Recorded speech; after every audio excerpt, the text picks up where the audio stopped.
అందరికీ నమస్తే. చెరువు మీద అలుగుతే ఏదో ఎండిపోయిందని మన సామెత, పెద్దల సామెత.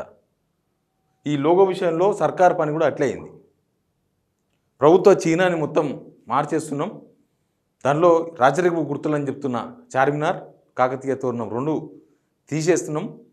ఇక్కడ అట్లాంటి ఉండొద్దు, రాచరికపు గుర్తులు ఉండొద్దని ఇవన్నీ తీసేస్తున్నాం అని చెప్పి ఎవరి మీద కోపంతోనో ఏదో చేయాలని ప్రయత్నం చేసింది సర్కార్. దానిలో ముఖ్యమంత్రి రేవంత్ రెడ్డి గారు ఎక్కువ చొరవ చూపారు. మిగతా సీనియర్ నేతలు ఎవరు కూడా ఆ విషయంలో ఎక్కడ స్పందించినట్టు మనకు కనబడలేదు. ఎక్కడ ఆ విషయంలో వాళ్ళు ఒక కామెంట్ చేసినట్టుగా కూడా మనకి ఇక్కడ కనబడలేదు. కానీ ఉన్నట్టుండి ఒక్కసారిగా యూటర్న్ తీసుకున్నది సర్కార్. రేవంత్ రెడ్డి అన్న ఒక్కసారి బ్యాక్ స్టెప్ వేసింది విషయంలో. సాంగ్ విషయంలో, జయ తెలంగాణ విషయంలో ఎన్ని విమర్శలు వచ్చినా, ఎంతమంది తెలంగాణ ఉద్యమకారులు, తెలంగాణ సంగీత కళాకారులు, తెలంగాణ సింగర్లు ఎన్ని ఆబ్జెక్షన్స్ చెప్పినా, ఇది ఒక ఆత్మాభిమాన ఇష్యూ అని చెప్పిన పాట విషయంలో ముందుకు పోయిన రేవంత్ అన్న ఈ లోగో విషయంలో, ప్రభుత్వ ఎంబ్లం విషయంలో మాత్రం వెనుకడుగేయక తప్పలేదు. ఆయన ఎందుకు ఆ నిర్ణయం తీసుకున్నారు? అంత ఫోర్స్గా అన్ని ప్రయత్నాలు చేసి ఇట్లాంటి లోగోలు చాలా తయారు చేసింది. ఇది గవర్నమెంట్ తయారు చేసిన వన్ ఆఫ్ ద లోగో. వాళ్ళకు 4-5 లోగోలు తయారు చేసినారు. పాత లోగో స్థానంలో, పాత ఎంబ్లం స్థానంలో ఈ కొత్త లోగో, ఇట్లాంటివి 4-5 ఉన్నాయి. ఆల్మోస్ట్ అయిపోయింది, ఫైనలైజ్ స్టేజ్లో మిగిలింది. ఇంకా ఫైనల్, ఈ లోగో ఫైనల్ అని కూడా కొన్ని మీడియాలలో, కాంగ్రెస్ అనుకూల మీడియాలలో ఇవన్నీ కూడా పబ్లిష్ కూడా అయిపోయినాయి ఆల్రెడీ. ఇదే ఫైనల్. ఇది వచ్చిన తర్వాత ఇది CAG control and general office వాళ్ళ లోగో కూడా సేమ్ ఇట్టే ఉంటుందని దాని మీద విమర్శలు కూడా వచ్చినాయి. సేమ్ జస్ట్ అమరవీరుల స్తూపం ప్లేస్లో వాళ్ళ లోగో, వాళ్ళ చిన్న కాగ్ అని ఉంటుంది. ఇంకా మిగతా మొత్తం ఇవన్నీ ఈ డిజైన్స్ మొత్తం సేమ్ ఉంటాయి. కాగ్ కాపీ కొట్టిరని కూడా ఒక విమర్శ వచ్చింది ఈ లోగో మీద.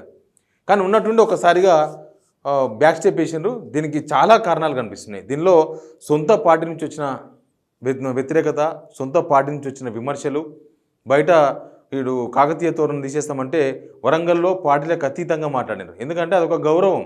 తెలంగాణలో హైదరాబాద్ తర్వాత సెకండ్ సిటీ హైదరాబాద్, సెకండ్ రాజధానిగా దాన్ని డెవలప్ చేస్తామని అన్ని ప్రభుత్వాలు చెప్తున్న టైంలో వరంగల్ తోరణం తీసేయడం ఇది ఒక రాజరికపు గుర్తు అని చెప్పడం పైన అక్కడ జనం, అక్కడున్న రాజకీయ నాయకులు, అక్కడున్న ఉద్యమకారులు, అక్కడున్న సోషల్ రోజు సమాజాన్ని పరిశీలిస్తున్న వాళ్ళందరూ కూడా కొంత వ్యతిరేకతతో మాట్లాడినారు. ఇక్కడ మా ఆత్మాభిమానం దెబ్బతింటుంది, ఖచ్చితంగా మా కళాతోరణం ఉండాల్సిందే, ఈ కళాతోరణం రాజరికానికి గుర్తు కాదు, ఇది తెలంగాణ సంస్కృతికి గుర్తు అని వాళ్ళందరూ కూడా చాలామంది ముందుకు వచ్చారు. ఇక చార్మినార్ తీసేస్తే ఇదంతా హైదరాబాద్కే గుర్తింపు పోతుంది. హైదరాబాదు మీద కోపమా, వరంగల్ మీద కోపమా, అసలు రేవంత్ అన్నకి ఎవరి మీద కోపం, ఎవరి మీద కోపంతోనో ఏదో ఎందుకు చేయాలి? ఇప్పుడు ఎవరో వ్యక్తులు, ఇప్పుడు చెప్తున్న వాళ్ళు ఎవరు కూడా ఈ చార్మినార్ కట్టిన వాళ్ళు కాదు, కాకతీయ కళాతోరణం పెట్టిన వాళ్ళు, ఈయన ఎవరి మీద కోపంతో తీసేయాలనుకుంటున్నారు అనే పెద్ద విమర్శలు వచ్చినాయి. కేసీఆర్ గారి మీద కోపం ఉంటే వాళ్ళ విషయం చూసుకోవాలి, కానీ ఆయన కేసీఆర్ కట్టిన చార్మినార్ కేసీఆర్ కట్టలేదు, కాకతీయ కళాతోరణం కూడా కేసీఆర్ కట్టలేదు. కాబట్టి అనవసరంగా ఇష్యూ తెర మీదకి వచ్చింది, అనవసరంగా ఇదో పెద్ద వివాదంగా మారింది ఈ చిహ్నాల విషయంలో. ఫైనల్ అయ్యే స్టేజ్లో అందుకే ప్రభుత్వం వెనుకడుగు వేయక తప్పలేదు. దీనిపైన కనీసం ఎవరు మాట్లాడలేదు. ఇక దీంతోపాటు ప్రధానంగా ఈ కొత్త లోగో రూపకల్పన కూడా తీవ్రమైన వ్యతిరేకత వచ్చింది. అమరవీరుల స్తూపం పెట్టింది కదా, అమరవీరుల స్తూపం పెట్టినప్పుడు ఏముంటుంది, ఇంకా తెలంగాణలో అమరవీరులకు మించిన త్యాగధనులు ఎవరున్నారు? నిజానికి లేరు. కానీ ఇక్కడ లోగో పెట్టినప్పుడు ఏమైందంటే కాంగ్రెస్లో ఒక చర్చ జరిగింది, కాంగ్రెస్ పార్టీలోనే ఆ చర్చ జరిగింది. ఈ లోగో చూసినప్పుడల్లా, ఈ మన అమరవీరుల స్తూపం చూసినప్పుడల్లా కాంగ్రెస్ మీద జరిగిన ఉద్యమం గుర్తుకొస్తుంది. 1969లో పిట్టల్లాగా గాలి చంపారు గన్ పార్క్ అమరవీరుల స్తూపం దగ్గరనే. మనం 2009 నుంచి రెండో దఫా తెలంగాణ ఉద్యమం కూడా అందరం చూసిన వాళ్ళమే ఏం జరిగింది అనేది. ఆ ఉద్యమం జరిగింది కాంగ్రెస్ మీద. కాబట్టి అనవసరంగా పాత జ్ఞాపకాలను కూడా గుర్తు చేయడమే. ఈ అమరవీరుల స్తూపం పుట్టిందే కాంగ్రెస్కి అగెనిస్ట్గా. కాంగ్రెస్ వాళ్ళు చంపేస్తే, లేదా కాంగ్రెస్ వాళ్ళు తెలంగాణ ఇయ్యకపోతే ఆత్మహత్య చేసుకున్న వాళ్ళకు గుర్తుగా ఈ అమరవీరుల స్తూపం వచ్చింది. కాబట్టి అమరవీరుల స్తూపం పెట్టడం ద్వారా అనవసరంగా మన పెంట మనమే ముందుకేసుకుంటూ అవుతుంది అన్న చర్చ కాంగ్రెస్ పార్టీలో చాలామంది సీనియర్లు మాట్లాడినారు.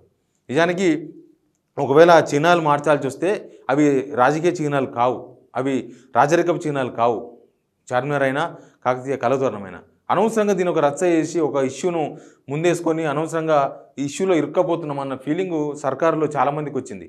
దాంతోనే ఒక్కసారిగా ఇక్కడ నుంచి యూటర్న్ తీసుకున్న సర్కార్ ఇక్కడ నుంచి వెనుకడుగు వేసినారు. ఇంకా చీనాలు పట్ల మార్చము, తర్వాత అసెంబ్లీలో చర్చించి తర్వాత ప్రతిపక్షాలను పిలిచి వాళ్ళతో కూడా మాట్లాడిన తర్వాత చేస్తామన్నారు. బహుశా అదంతా కుదిరే పని కాకపోతేమో జరిగిన ఆ అసెంబ్లీలో, లేకపోతే బయట ప్రతిపక్షాలు ఇట్లాంటి అబ్జెక్షన్స్ చాలా చెప్పే అవకాశం ఉంటుంది. కాబట్టి ఈ లోగోల విషయంలో ప్రభుత్వం వెనుకడుగు వేయడానికి ప్రధానమైన కారణం ప్లస్ ఇక్కడ నుంచి ఢిల్లీ కూడా కొన్ని కాంప్లైంట్స్ పోయినాయి. పార్టీలో కొంతమంది నేతలు చెప్తున్నారు ఇక్కడ నుంచి ఢిల్లీకి కూడా కొన్ని కాంప్లైంట్స్ పోయినాయి. అనవసరంగా తెలంగాణలో మళ్ళీ సెంటిమెంట్, ఇప్పటికే పాట విషయంలో ఒక సెంటిమెంట్ పుట్టింది, మళ్ళీ చీనాల విషయంలో అటు వరంగల్లో ఇటు హైదరాబాద్లో ఇది హిస్టరీలో మిస్టేక్గా మిగిలిపోయే అవకాశం ఉంది. కాబట్టి హైకమాండ్ కూడా కొంతమంది ఫిర్యాదులు చేసినట్టు చెప్తున్నారు. బహుశా ఢిల్లీ నుంచి వచ్చిన ఫోన్లు, అక్కడి నుంచి వచ్చిన సమాచారం, తర్వాత ఇక్కడ నుంచి వచ్చిన ఫీడ్బ్యాక్ ఇవన్నీ పరిగణలోకి తీసుకున్న తర్వాత ఫైనల్గా ఈ ఈ లోగోలో నుంచి, ప్రభుత్వ లోగోలో నుంచి చార్మినార్ ప్లస్ మన కాకతీయ కళాతోరణం, మీకు అది కూడా చూపిస్తుంది. అది ఎట్లుండదు మనకు తెలుసు కదా ఆల్రెడీ. ఇది ప్రభుత్వ లోగో, ఇప్పుడున్న లోగో చార్మినార్, వరంగల్ కళాతోరణం, తర్వాత ఇట్లా ఉంటుంది ఉర్దూలో, తెలుగులో, ఇంగ్లీష్లో సేమ్. ఈ విషయాన్ని ఇక మొత్తానికి ప్రభుత్వం వదిలేసినట్టుగానే మనం భావించాల్సి ఉంటుంది. ఇప్పటిదాకా డిజైన్ అయిన లోగోలు అంతే. ఇంకా ఒకవేళ అందరితో చర్చించినాకనే లోగో మీద నిర్ణయం తీసుకోవాలనుకున్నప్పుడు ఈ లోగోలు, ఇంతకుముందు నేను చూపించిన లోగోలు, ఇంకా కొన్ని లోగోలు చరిత్రకారులను పిలిచి వాటన్నింటిని మోడల్స్ తీసుకోవాల్సిన అవసరం లేదు.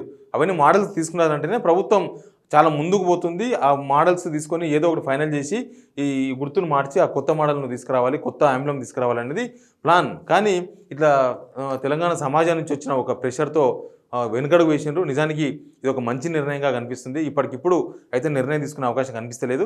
ముందు ముందు ఏం జరుగుతుందో తెలియదు. అనవసరమైన ప్రాబ్లంను, సమస్యను సృష్టించి ఆ సమస్యలో కొట్టుకుపోవడం కన్నా ఆ సమస్య నుంచి బయటపడడం చాలా ఇంపార్టెంట్. ఆ విషయంలో రేవంత్ రెడ్డి ఒక మంచి నిర్ణయం అయితే తీసుకున్నట్టుగా కనిపిస్తుంది. ఎప్పుడు ఆ ఇష్యూ ఎప్పటికీ హిస్టరీలో నిలిచిపోయే తప్పుగా మిగిలిపోయేది ఒకవేళ చేసి ఉంటే, ఇప్పుడు అది కాలేదు కాబట్టి ఆ ఇష్యూ ఇప్పటితో తెరబడినట్టే. ఎనివే, ప్రాత లోగోను కొనసాగించబోతుంది ప్రభుత్వం. నెక్స్ట్ ఏం జరుగుతుందో చూద్దాం. Please subscribe signal TV.